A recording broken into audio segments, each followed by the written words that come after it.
എത്തിക്കൽ hacking ക്ലാസ്സിൻ്റെ രണ്ടാമത്തെ ക്ലാസ്സിലേക്ക് സ്വാഗതം. കഴിഞ്ഞ ക്ലാസ്സിൽ പറഞ്ഞതുപോലെ ഈ ക്ലാസ്സിൽ പഠിക്കുന്നത് ഹാക്കിങ്ങിന് ആവശ്യമായ സോഫ്റ്റ്വെയറുകളെ കുറിച്ചാണ്. നമുക്ക് പ്രധാനമായും ഒരു വിൻഡോസ് സിസ്റ്റവും ഒരു ലിനക്സ് സിസ്റ്റവും ആവശ്യമാണ്. ഞാനിവിടെ വിൻഡോസ് 10 എന്ന OSും കാളി ലിനക്സ് എന്ന OSുമാണ് ഉപയോഗിക്കുന്നത്. ഹാക്കിംഗ് പഠനത്തിന് ഉപയോഗിക്കുന്ന സിസ്റ്റം വെർച്വൽ ബോക്സിൽ ഇൻസ്റ്റാൾ ചെയ്യുന്നതായിരിക്കും ഉചിതം. കാരണം എന്തെങ്കിലും കാരണവശാൽ നമുക്ക് പഴയ സെറ്റിംഗ്സിലേക്ക് പോകണമെങ്കിൽ ഒരു വിർച്വൽ സിസ്റ്റമാണ് നല്ലത്. എന്തെങ്കിലും എറർ സംഭവിച്ച് നമ്മൾ സിസ്റ്റം പോകാതിരിക്കാനും ഒരു വിർച്വൽ സിസ്റ്റം ഉപകരിക്കും. വിർച്വൽ ബോക്സിൽ നമുക്ക് ഒന്നിൽ കൂടുതൽ OSകൾ ഇൻസ്റ്റാൾ ചെയ്യാൻ കഴിയും. നമ്മൾ ഹാക്കിംഗ് ആദ്യം ചെയ്തു പഠിക്കുന്നത് ഈ വിർച്വൽ ബോക്സിനുള്ളിൽ ഉള്ള OSകളിലാണ്. ഇത് നമ്മുടെ പ്രധാന സിസ്റ്റം തകരാറിലാകാതെ ഇരിക്കാൻ സഹായിക്കുന്നു.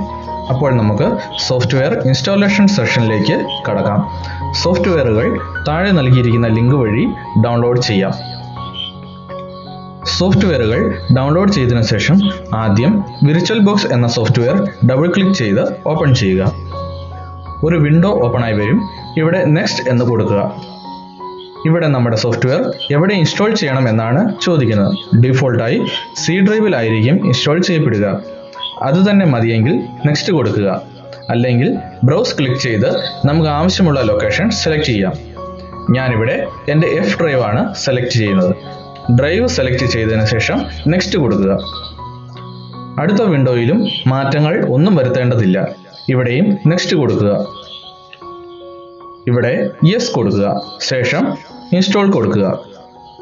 സോഫ്റ്റ്വെയർ ഇൻസ്റ്റാൾ ആകുന്നവരെ കാത്തിരിക്കുക.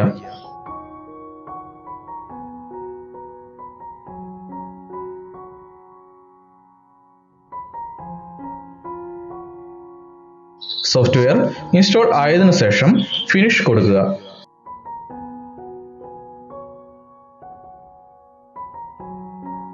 അതിനുശേഷം നമ്മുടെ രണ്ടാമത്തെ സോഫ്റ്റ്വെയർ എക്സ്റ്റൻഷനിൽ ഡബിൾ ക്ലിക്ക് ചെയ്യുക. ഇവിടെ ഇൻസ്റ്റാൾ കൊടുക്കുക. സ്ക്രോൾ ചെയ്തതിനു ശേഷം ഐ അഗ്രി എന്നത് ക്ലിക്ക് ചെയ്യുക. കുറച്ച് സമയം കാത്തിരിക്കുക. ഓക്കെ കൊടുക്കുക. ഇനി നമ്മുടെ മൂന്നാമത്തെ സോഫ്റ്റ്വെയർ കാളി ലിനക്സ് ക്ലിക്ക് ചെയ്യുക.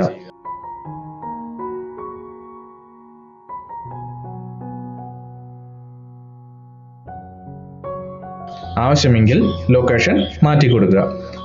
അതിനുശേഷം ഇമ്പോർട്ട് ക്ലിക്ക് ചെയ്യുക. കാളി ലിനക്സ് ഇൻസ്റ്റാൾ ആകാൻ കുറച്ച് സമയമെടുക്കും. അതുവരെ കാത്തിരിക്കുക.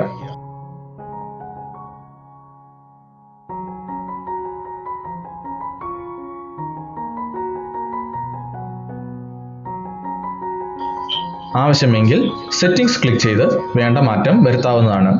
ഞാനിവിടെ റാമിൻ്റെ സൈസ് ഒന്ന് കൂട്ടുകയാണ്. 2GB റാമാണ് ഡിഫോൾട്ടായി സെറ്റ് ചെയ്തിരിക്കുന്നത്. കാളി ലിനക്സ് പ്രവർത്തിക്കുന്നതിന് അത് മതിയാകും. ഇനി നമുക്ക് കാളി ലിനക്സ് ലോഞ്ച് ചെയ്യാം.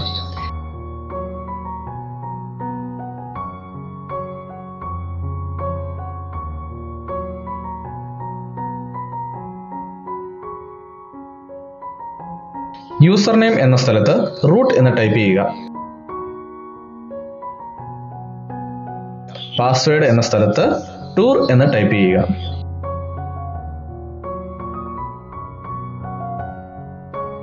കാളി ലിനക്സ് എന്നത് ലിനക്സിന്റെ തന്നെ മറ്റൊരു വകഭേദമാണ്. ഇതിൽ ഒരു ഹാക്കർക്ക് ആവശ്യമായ എല്ലാ സോഫ്റ്റ്വെയറുകളും പ്രീ ഇൻസ്റ്റാൾ ചെയ്തിരിക്കുന്നു. അതിനാൽ നമുക്ക് പുതുതായി ഒന്നും തന്നെ ഇൻസ്റ്റാൾ ചെയ്യുകയോ അപ്ഡേറ്റ് ചെയ്യുകയോ വേണ്ട. നമ്മൾ ഉപയോഗിക്കുന്ന കാളി ലിനക്സ് സെറ്റ് സെക്യൂരിറ്റീസ് കസ്റ്റമൈസ് ചെയ്തിറക്കിയിരിക്കുന്ന വെർഷനാണ്. ഇതിൽ ഒറിജിനൽ കാളി ലിനക്സിൽ ഉള്ളതിൽ കൂടുതൽ സോഫ്റ്റ്വെയറുകൾ അടങ്ങിയിരിക്കുന്നു. പെർഫോമൻസും കൂടുതലാണ്. ഇന്നത്തെ ക്ലാസ് ഇവിടെ പൂർണ്ണമാകുന്നു. അടുത്ത ക്ലാസ്സിൽ കാളി ലിനക്സ് ബേസിക്സ് ആണ് പഠിക്കുന്നത്.